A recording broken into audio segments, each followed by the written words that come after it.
What's up? Yes! Panibagong kwentuhan na naman, panibagong usapan guys ngayong gabi. Saglit lang ito, no?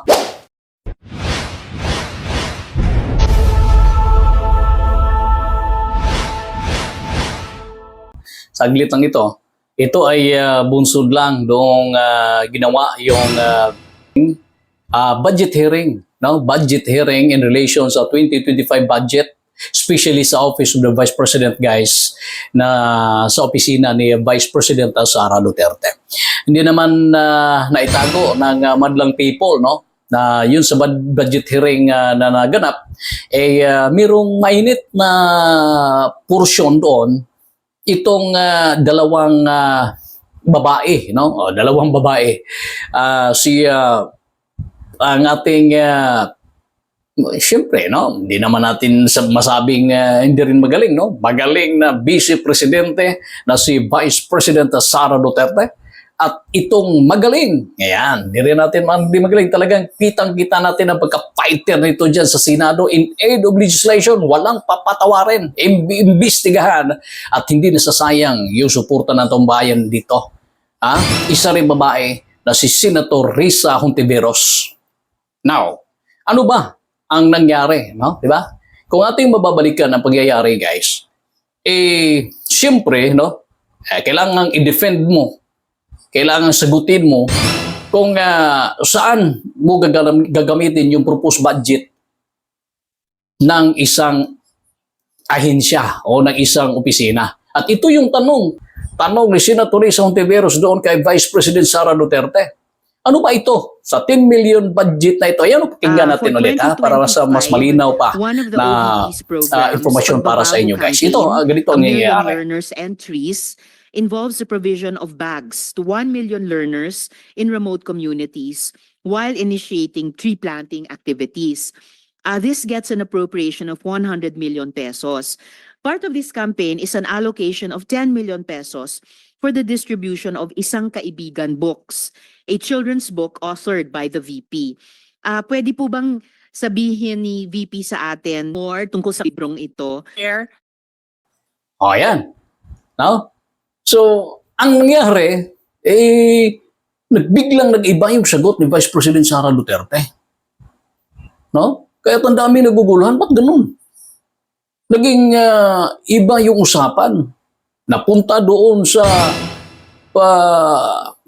politika. This is an example of politicizing the budget hearing through the questions of a senator. Ang problema niya kasi, nakalagay yung pangalan ko doon sa libro. At yung libro na yan, ibibigay namin doon sa mga bata. At yung mga bata na yan, may mga magulang na boboto. At yung pangalan ko ay nagkalat doon sa kung saan man ibibigay yung libro. Madam Chair, we commit to send tomorrow everyone in this room a copy of the book. Madam Chair, hindi ko may... Napunta dun sa politika ang usapan, guys.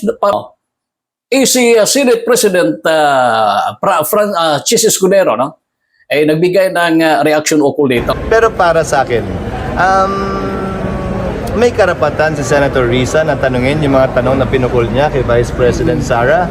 At marapat at dapat lamang sagutin niya ng sino mang head of agency na humaharap sa Senado at Kongreso kaugnay ng kanilang panukalang budget. Okay, tama nga naman yun, no? Habang sa patuloy na usapin, narito na ang resulta kung ano ang librong ito at ang reaksyon ni Senator Risa Hontiveros. Ibon at marami siyang kaibigan, merong nangyaring unos sa buhay niya at nawala lahat ng mga kaibigan niya. Akala niya nawala lahat, pero merong isa na bumalik at tumulong sa kanya. At yun yung lesson doon sa libro, yung friendship and kindness.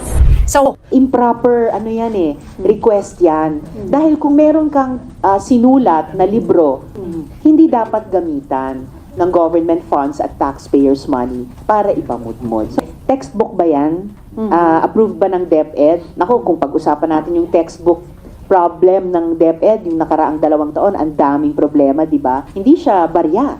At 10 million na galing sa buwis ng mamamayan. So, pera pa rin na hawak ng gobyerno na dapat tanungin ng Kongreso. Ayan.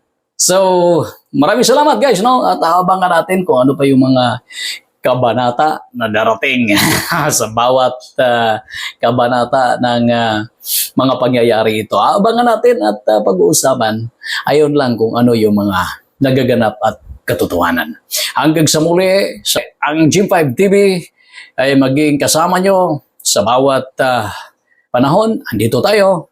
Magandang gabi at sana'y nasa mabuting kalagayan lahat and mabuhay ang buong Pilipinas.